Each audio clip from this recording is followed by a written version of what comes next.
Hola, ¿cómo están? Bueno, la clase que vamos a continuar ahora es la de obligaciones. La clase obviamente que siga hechos y actos jurídicos, así que por favor espero que hayan tenido tiempo para leer hechos y actos jurídicos y haber estudiado respecto de ello. Bueno, cuando hablamos de obligaciones, ustedes lo que tienen que tener en cuenta es lo siguiente, que hablar de obligaciones impone, o sea, supone la existencia de una expectativa de cumplimiento. ¿Por qué? Porque existe por un lado un acreedor que tiene, digamos, derecho a tener una expectativa de cumplimiento de una obligación que le es debida contra un acreedor que es aquel que debe satisfacer esta obligación. ¿Por qué? Porque existen en materia de obligaciones dos momentos. Por un lado, el deber de cumplimiento que nace junto con la obligación. Y por otro lado, la responsabilidad que sobreviene después del incumplimiento y supone obviamente ejecutar los bienes del deudor ante ello. El artículo 724 nos va a dar la definición de obligación y la define como una relación jurídica en virtud de la cual, y acá viene el primer momento, el acreedor tiene el derecho de exigir del deudor una prestación destinada a satisfacer un interés lícito. Y como segundo momento, ante el incumplimiento, obtener forzadamente la satisfacción de dicho interés. Entonces, cuando nosotros hablamos de obligaciones, tenemos que tener en cuenta que surge de la misma definición los elementos de la misma. Por un lado tenemos una relación jurídica en donde existen dos partes, que está el sujeto activo, una de ellas es el sujeto activo, que es el acreedor, y por otro lado el sujeto pasivo, que es el deudor.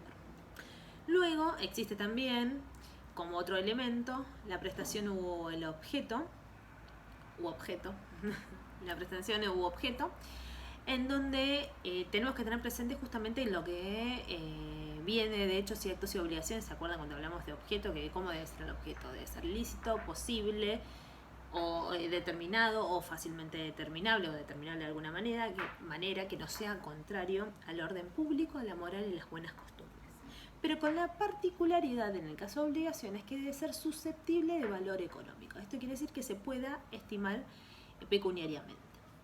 Y por otro lado tenemos como una de las, elementos de las obligaciones, el derecho de reparación. Además, dentro de la relación jurídica existe lo que es la causa. ¿Se acuerdan que cuando nosotros hablamos como uno de los elementos la causa? La causa de la relación jurídica o de la obligación es una causa fin. El artículo 726 van a ver que habla de algún hecho idóneo para producir esta obligación. Se trata de una causa fin en los términos del artículo 727 y luego justamente la existencia de una obligación que en principio no se presume. Además, es importante que tengan en cuenta que cuando estamos hablando de esta relación jurídica, tenemos que hablar de un principio que es fundamental en el derecho, que es un principio que emana del artículo 9 del Código Civil y Comercial de la Nación y que debe regir justamente todas las relaciones entre las partes, que es el principio de buena fe. Este principio de buena fe importa un actuar con cuidado, un actuar con previsión, según estas exigencias de la buena fe. Este actuar de esta manera la deben tener las dos partes, el acreedor y el deudor. El artículo 729 van a ver que hace una mención del principio de buena fe como una pauta de conducta que va a regir las relaciones jurídicas de las partes. En cuanto a los efectos de la relación jurídica o de las obligaciones con relación al acreedor, por empezar, ustedes tienen que tener en cuenta que el artículo 730 refiere a que el acreedor tiene el derecho de emplear los medios legales para que el deudor le procure aquello que le es debido. También tiene la posibilidad de hacérselo procurar por otro, ¿no? A costa del deudor, o sea, cuando el deudor no cumple, me lo puedo hacer procurar por otro y los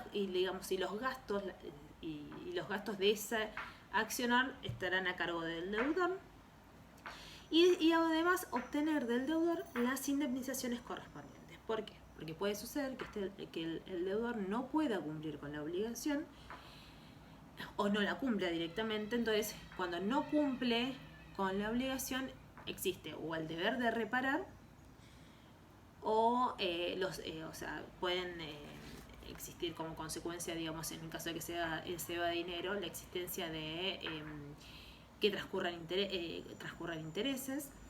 O sea, o el hecho de tener que iniciar una acción judicial para poder procurarse el cumplimiento de una obligación acarrea, digamos, diversos gastos, que son aquellas que, digamos, que se llaman accesorios o costas en el juicio, que es desde los gastos de la tasa de justicia hasta los gastos de un abogado, diligenciamientos de oficios, cualquier tipo, digamos, de tareas desarrolladas dentro del marco del proceso, que obviamente van a ser a costa del deudor por no cumplir, y siempre y cuando no tenga una sentencia favorable el acreedor. Entonces, estos son los efectos con respecto al acreedor. Pero con respecto al deudor, el deudor tiene, de conformidad al artículo 731, el deber de cumplimiento de una obligación, ¿no? Y el cumplimiento de esta obligación, o sea, cuando logra cumplirla en forma satisfactoria, le confiere a este deudor el derecho de obtener una liberación. De esta manera logra liberarse, digamos, logra rechazar las acciones que puede iniciar el acreedor. ¿Por qué? Porque ya cumplió con esta obligación. Pero además tiene la posibilidad de exigir, o sea, tiene el derecho, no la posibilidad, sino tiene el derecho de exigir un recibo de pago como consecuencia del cumplimiento de la obligación. O en su defecto, cuando se trata de una obligación documentada, puede exigir justamente la entrega del documento. Ahora bien, nosotros hablamos ya de los efectos de la relación respecto del acreedor. Los efectos de la relación respecto del acreedor. Pero hay, digamos, algo fundamental que ustedes tienen que tener en cuenta, que cuando hablamos de obligaciones o un deber de cumplimiento, existe, digamos, lo que se llama función de garantía. La función de garantía es cuando el patrimonio, o sea, que se refiere a qué? A que el patrimonio del deudor es la prenda común de los acreedores. Entonces, ¿qué puede hacer el acreedor ante el incumplimiento de su deudor? Ir contra los bienes de su deudor. El artículo 242 justamente se explaya respecto de esta función de garantía. ¿Cuál es el límite de esta función de garantía? Ustedes dirán, pero bueno, el acreedor puede ir contra todos los bienes del deudor. En realidad existe un límite, y esos límites son los bienes inembargables o inejecutables. Vieron que a veces se habla, digamos, del bien de familia. Bueno, el bien de familia, en principio, siempre que, digamos, la deuda sea posterior a la constitución como bien de familia, ese bien es considerado un bien inembargable. Entonces, entre las acciones que tiene el acreedor contra el deudor, justamente para accionar contra el patrimonio del deudor y hacer uso de esta, digamos, de esta función de garantía que tiene el patrimonio, es por un lado la acción directa. O sea, el acreedor va contra todos los bienes de su deudor, hasta obviamente el importe de su crédito, ¿no? Obviamente existe este límite del importe del crédito. Por otro lado, existe lo que se llama la acción subrogatoria, La acción subrogatoria es la posibilidad que tiene el acreedor de ejercer los derechos patrimoniales de su deudor contra aquellas personas que a su vez resultan deudoras de quien no está cumpliendo con la obligación respecto de él. Esto quiere decir, yo como acreedora de Juan, ¿no? Judicialmente me pongo, digamos, en el lugar de Juan y puedo accionar contra aquellos deudores de Juan, ¿no? ¿Entienden más o menos? Bueno, espero que sí. Obviamente que esta acción la puede ejercer siempre que Juan no sea remiso, o sea, esta acción la puedo ejercer yo como acreedora de Juan, siempre que Juan no sea remiso en promoverla. Después otras de las acciones, digamos, otras de, digamos, las clases de acciones que puede llevar adelante el acreedor, es una medida cautelar. La medida cautelar está prevista en el artículo 745 y además tiene su regulación propia en el Código Civil y Comercial, en el Código Procesal de la Nación. Las medidas cautelares que son medidas excepcionales, son medidas judiciales que se adoptan con carácter excepcional. ¿Por qué con carácter excepcional? Porque el dictado de esta medida cautelar impone, digamos, el cumplimiento de ciertos requisitos como la verosimilitud en el derecho y el peligro de la demora. Hay ciertos documentos, como puede ser un pagaré o un cheque, que resultan por sí solos suficientes para demostrar que este acreedor tiene una verosimilitud en el derecho del cumplimiento de esta obligación, ¿no? Tiene una verosimilitud en esta obligación. No sé cómo explicarlo. Es como... Sí sé cómo explicarlo, pero... o sea, es como es como que el documento resulta autónomo y suficiente para poder pedir cualquier tipo de medidas cautelar. Porque el hecho de poseer ese título, que puede ser el pagaré o un cheque, el hecho de poseer este título es suficiente, o sea, la ley los otorga tal verosimilitud que es suficiente para pedir una medida cautelar. Las medidas cautelares que ustedes pueden llegar a conocer es muy fácil. Tenemos desde una inhibición general de bienes hasta un embargo.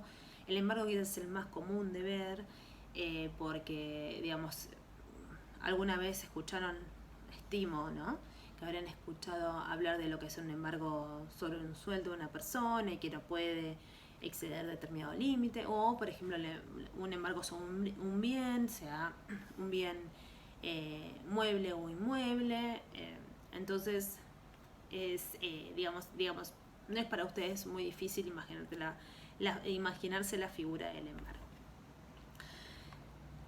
Esto, digamos, es el marco general de las obligaciones. Y ahora nos vamos a meter en las clases de obligaciones. Por empezar, hay 3 clases de obligaciones que, digamos, son 3 clases de obligaciones generales. Las obligaciones de dar, las obligaciones de hacer y las obligaciones de no hacer. Las obligaciones de dar son aquellas que se encuentran previstas a partir del artículo 765 y se caracterizan por que tienen por objeto la entrega de cosas ciertas, inciertas, fungibles o no fungibles. Puede ser un bien o puede ser dinero. O sea, cuando hablamos de fungibles estamos hablando, por ejemplo, de cosas que se gastan el dinero.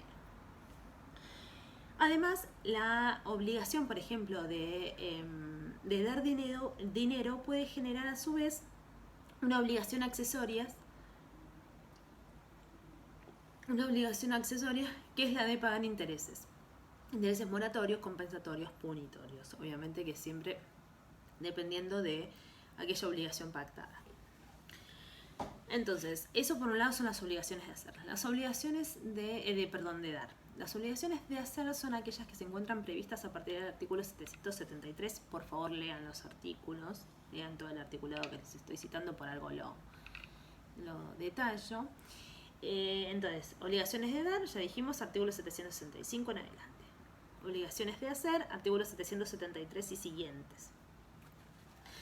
Consiste en la obligación de realizar algo, o de prestar algún servicio. Esta obligación de hacer o esta obligación de prestar cierto servicio se va a realizar en un tiempo, lugar y modo convenido entre las partes. Y eso, digamos, es en resumidas cuentas los que me refiero cuando estamos hablando de obligaciones de hacer. Es muy fácil la definición. Mientras que las obligaciones de no hacer están previstas en el artículo 778 y refieren a la abstención u omisión de realizar un acto. O sea, un acto que generalmente el deudor se encuentra facultado a hacer o suele, digamos, desarrollar. Además, van a ver que en el libro hace un desarrollo de otros tipos de obligaciones, como pueden ser las obligaciones divisibles, indivisibles, o sea, se pueden dividir, divisibles, indivisibles, simplemente mancomunadas.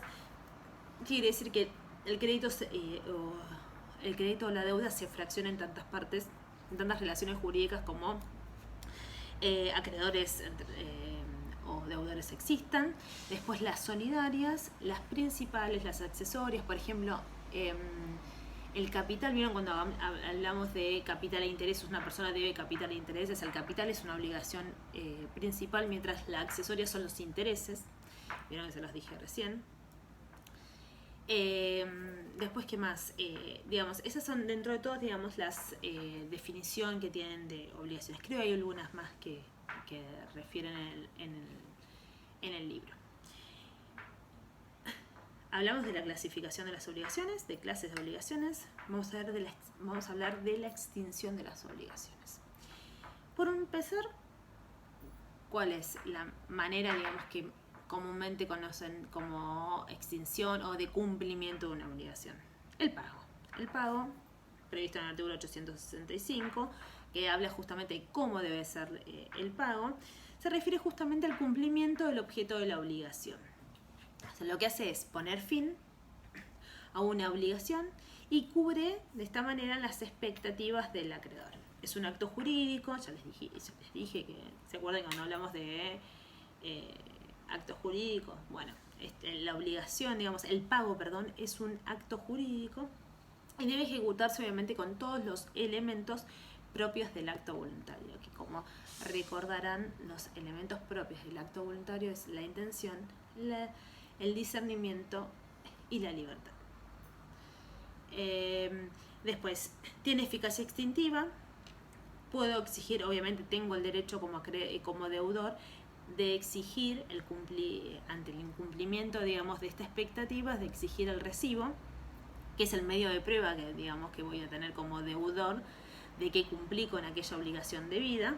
Obviamente que digamos, este recibo debe otorgarse con la debida imputación que surge del artículo 902, ¿no? Que fue cumplida, digamos, tanto en concepto de capital, tanto en concepto de intereses, incluso se puede dar recibos por cumplimientos parciales. Además, en cuanto al pago, es importante que tengan en cuenta que vencido el plazo para cumplir, ¿no? el vencido el plazo que tiene el deudor para cumplir, se genera de manera automática lo que se llama la mora. La mora en el cumplimiento. ¿Por qué es la mora en el cumplimiento? Es la demora que tiene este deudor en cumplir. Pero ahora bien, la mora puede ser también del acreedor. O sea, por un lado tenemos una mora del deudor o por otro lado tenemos la mora del acreedor. ¿Cuál es esta mora se produce como consecuencia de la demora en el cumplimiento de la obligación? Puede ser una mora del deudor, ¿por qué? Porque el deudor no cumple en tiempo y forma, o puede ser una mora del acreedor cuando el acreedor se niega a recibir el pago, que es probable y de hecho judicialmente lo sabemos. Entonces, ¿qué puede hacer el deudor, para liberarse? Por un lado puede liberarse, digamos, en el cumplimiento de la obligación, puede realizar un pago por consignación. Esto es una vía judicial mediante la cual supone, digamos, el inicio de un proceso en donde el deudor, deposita en favor del acreedor la suma debida. Y de esta manera, digamos, se genera, digamos, una extinción de la obligación por este pago por consignación realizado por el deudor. Y por otro lado existe lo que se llama como el pago por subrogación. Quiere decir que un tercero realiza el pago al acreedor al acreedor. Esto quiere decir que el deudor se libera por el pago que realiza un tercero. ¿Entienden? Es fácil, digamos, ponerse en esta situación. Otra de las clases de extinciones de las obligaciones son las compensaciones. La compensación se encuentra prevista en el artículo 921 y tiene lugar cuando dos personas, por derecho propio, tenemos dos personas que reúnen la calidad de deudor y acreedor recíprocamente. Esta le debe 10.000 pesos a esta le debe 5.000 pesos a esta, entonces recíprocamente son deudores y acreedores. Entonces, ¿qué es lo que se extingue con fuerza de pago? Las dos deudas. ¿Pero hasta qué monto? Hasta el monto de la menor. O sea, hasta el monto de la de 5.000 que les dije antes. Esta compensación puede ser facultativa, puede ser judicial, puede ser legal, puede ser convencional, de distintas, digamos, se puede calificar de distintas maneras. A su vez, dentro de las extinciones de las obligaciones tenemos como tercera la confusión. Entonces dijimos pago, Compensación, confusión.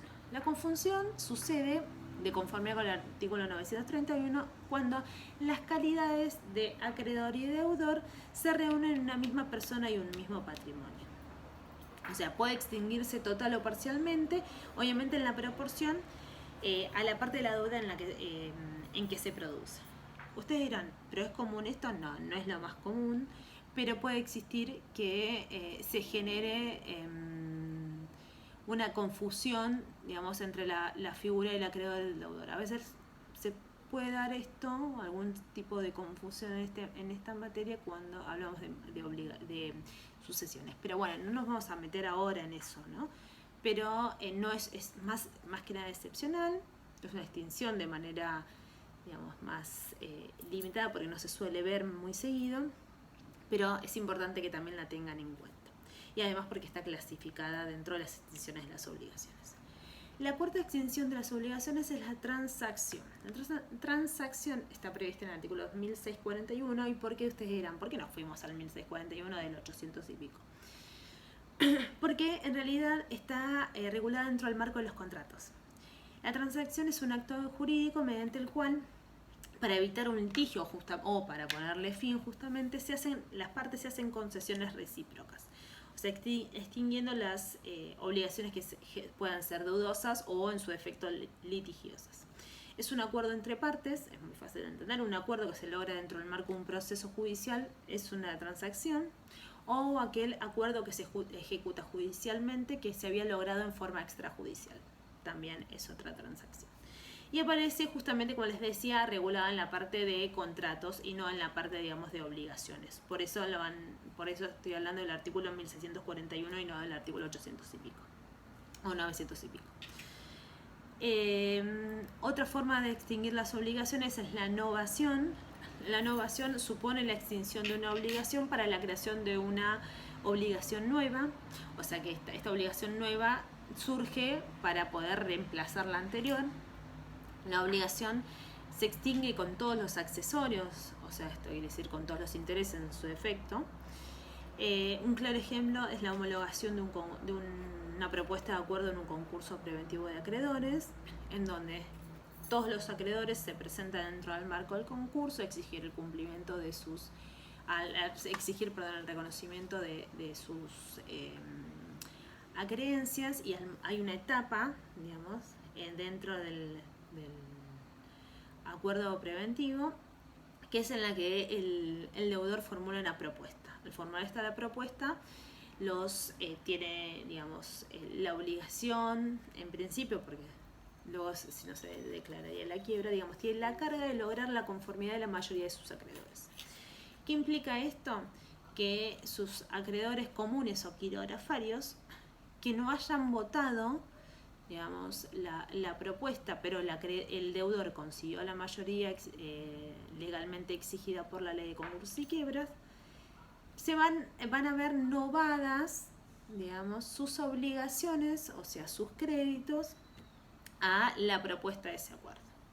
Supónganse, a mí me debían, no sé, una X cantidad de dinero, y la propuesta de acuerdo que se encuentra homologada dentro del marco del concurso preventivo es la del pago del 80% del crédito con una espera de 1 año en 12 cuotas. Entonces, mi crédito, por más que yo no haya votado satisfactoriamente a esa propuesta realizada por el deudor, se va a ver reducido en un 80%, se me va a pagar al año de espera y en 12 cuotas.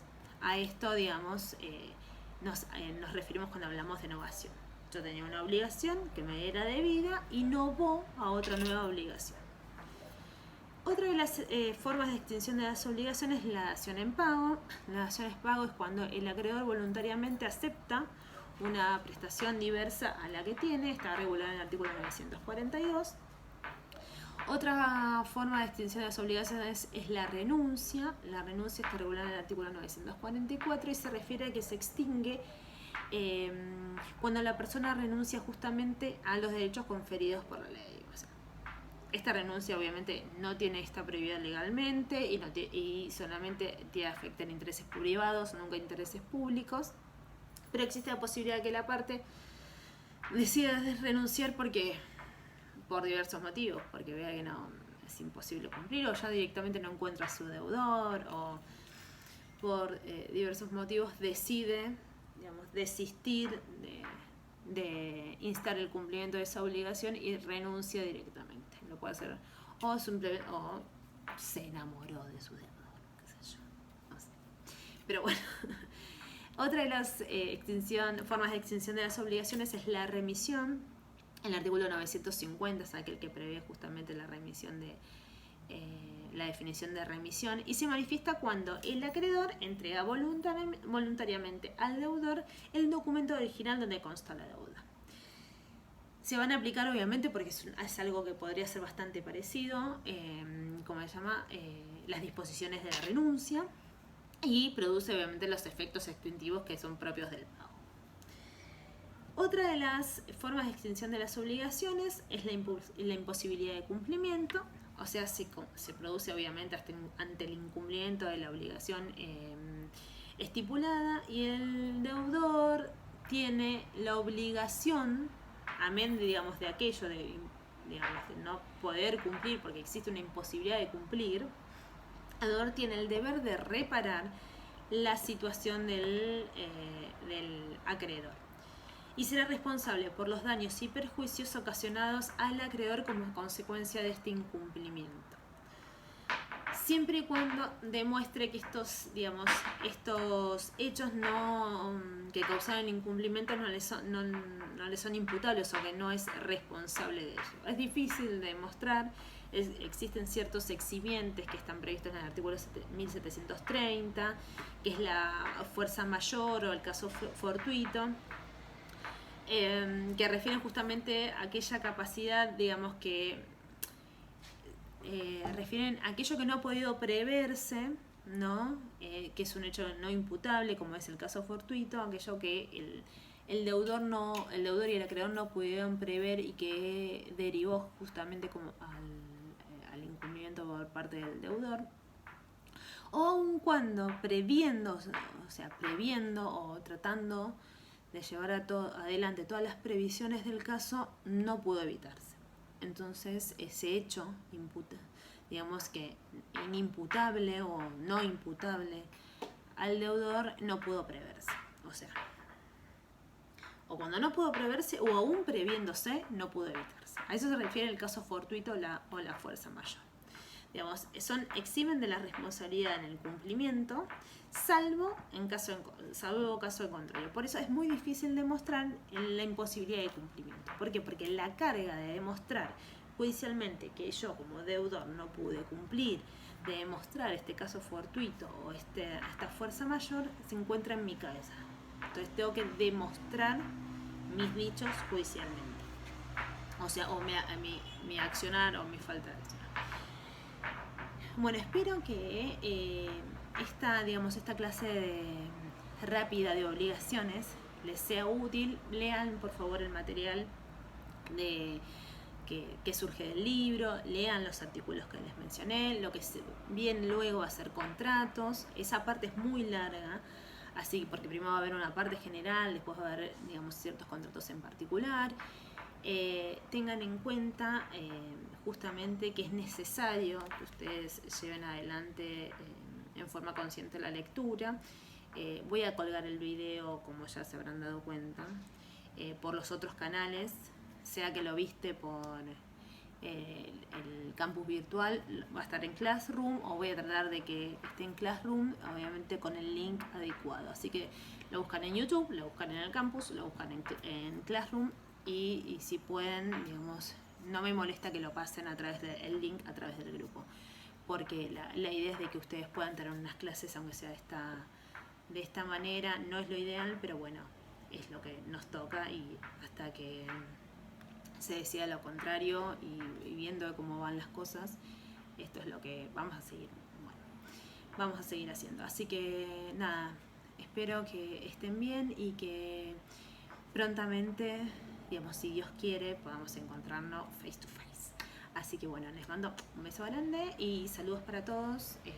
Cualquier cosa estamos a su disposición en Classroom, que es, digamos, el medio que lo consulto 1 o 2 veces al día para ver en qué andan. Así que bueno, chicos, espero les sea suficiente para poder empezar a estudiar o arrancar con la lectura del manual.